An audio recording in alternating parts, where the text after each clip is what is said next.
Doctor Unmesh, ഞാൻ ചോദിക്കാൻ മറന്നു. അപ്പോൾ എങ്ങനെയൊക്കെയാണ് കാര്യങ്ങളൊക്കെ ഇപ്പോൾ പോകുന്നത്? ഇതുപോലെയൊക്കെ തന്നെ പോകുന്നു. ഈ മനോഹരമായ ശബ്ദം കീപ്പ് ചെയ്യുന്നതിന് എന്തൊക്കെയാ ലേഹ്യങ്ങളൊക്കെ കഴിക്കാറുണ്ടോ? അതോ ലേഹ്യം കഴിക്കാതെ തന്നെയാണ് ഈ ശബ്ദം ഉണ്ടായത്. ഇത് എത്രാമത്തെ വയസ്സിലാണ് ഇങ്ങനൊരു ശബ്ദം കിട്ടിയത്? പാളെ വീണപ്പോഴേ ഉണ്ടായിരുന്നു? ഒരിക്കലും അല്ല. ആ, ഒരു PG കഴിഞ്ഞപ്പോഴായിരിക്കും. PG അപ്പോഴാണ് ഈ ശബ്ദം ഇത്തിരി കനപ്പിച്ചിട്ടുണ്ട് ഇപ്പോൾ ഈയിടെയായിട്ട്. അത് ഈ PhD ക്ക് ശേഷമാണ്. കനപ്പിക്കാൻ പറ്റുന്നില്ല, ഇതിൽ കൂടുതൽ കനപ്പിക്കേണ്ടതാണ്. വേണ്ടാന്ന് വിചാരിച്ചല്ലേ? അപ്പോൾ പ്രിയപ്പെട്ട പ്രേക്ഷകർക്ക് അറിയാം, ഡോക്ടർ ഉന്മേഷിന്റെ മനോഹരമായ ശബ്ദം 24-ന്റെ ഒരു ക്രെഡിറ്റാണത് തീർച്ചയായിട്ടും. അപ്പോൾ ഈ ശബ്ദം സൂക്ഷിച്ചോളൂ. Thank you. അല്ല, എനിക്ക് നന്ദി പറയുന്നത് സ്വന്തമായിട്ട് സൂക്ഷിക്കാൻ. ഓക്കെ ഡോക്ടർ ഉന്മേഷ്, വീട്ടുകാർക്കൊക്കെ സുഖമാണല്ലോ? സുഖമാണ്. ഈ PhD ഉണ്ട്, വീട്ടുകാർക്ക് ശല്യമൊന്നുമില്ലല്ലോ? അന്തമിട്ട ഗൗരവം കൊണ്ട് വീട്ടിൽ കയറില്ലല്ലോ? അപ്പൊ ഇത് മറക്കണ്ട. ഡോക്ടർ ഉന്മേഷ് ശിവരാമൻ വീട്ടിന്റെ വരാന്തയിൽ എഴുതി വെച്ചാൽ കുപ്പിയായിട്ട് ചികിത്സയ്ക്ക് എത്തണ്ട. ഇത് MA PhD ആണ് ഡോക്ടർ ഉന്മേഷ് ശിവരാമൻ. അതെ, ഇതുവഴി ഒന്ന് പോയാലേ ഞാൻ നമ്മുടെ കാക്കനാട് സ്റ്റുഡിയോയിൽ ഒരു വാർത്താ വായനയ്ക്ക് സമയമായിട്ട്. ഓക്കെ സാർ, താങ്കൾ ഇതുവഴി പോകും. ഞാൻ ഇതിലൂടെ ഇങ്ങനെ പോവാം. പറഞ്ഞു വിട്ടതാണെന്ന് തോന്നരുത്. ഓക്കെ ഉന്മേഷ് ഒരു ഉന്മേഷിന്റെ കവിത അത് പുറകെ വിളിച്ചല്ലേ?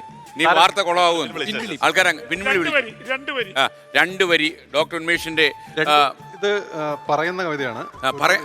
അപ്പൊ ഇനി അടുത്തതായി ഡോക്ടർ ഉന്മേഷ് ശിവരാമൻ കവിത പറയുന്നു. അദ്ദേഹം എഴുതിയ കവിതയാണ്. ഉന്മേഷ് എഴുതിയ കവിത ഈ എഴുത്തുണ്ടോ? ഈ പ്രണയ പാരവശ്യം തുളുമ്പുന്ന കവിതകളാണോ എഴുതാറുള്ളത്? അല്ല, ഇത്ര ഉള്ളൂ. എഴുതുമായിരുന്നു, ഇപ്പം വേറെ സൈഡ് മാറ്റിയതാ. നേരത്തെ അങ്ങനെ ആയിരുന്നു.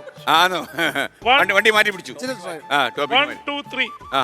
കടല് പോലെ ചിലരുണ്ട്, എത്ര ഇറങ്ങിച്ചെന്നാലും കടലാഴം ബാക്കിയാകും. നീലപ്പരപ്പ് കണ്ട് എടുത്തു ചാടരുത്, ഒരു തിര വന്ന് മുക്കുക പൊടുന്നനെയാകും. നീന്താമെന്നേ ഉള്ളൂ, കര തൊടില്ല, അല്ലെങ്കിലും കടലെടുത്തവരാരും തിരികെ വന്നിട്ടില്ലല്ലോ. പിപിയോട് പറഞ്ഞാണോ? അല്ലല്ല,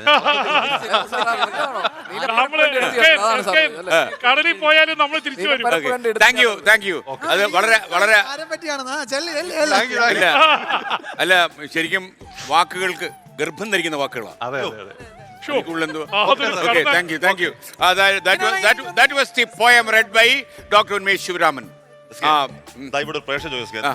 നിങ്ങൾക്കാർക്കും വീടും കൂടും വീട്ടുകാരൊന്നും ഇല്ലേ? രാവിലെ തുടങ്ങി കശവശയാണ്. എന്തുവാടേ ഇത്?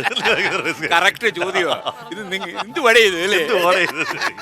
ഇത് ഈ ചോദ്യം നമ്മൾ പരസ്പരം ചോദിച്ചുകൊണ്ടിരിക്കുക കുറെ കാലമായിട്ട്. അപ്പോൾ നമുക്കിതാണ് വീട്. 24 ഫ്ലവേഴ്സും ഒക്കെ തന്നെ വീട്.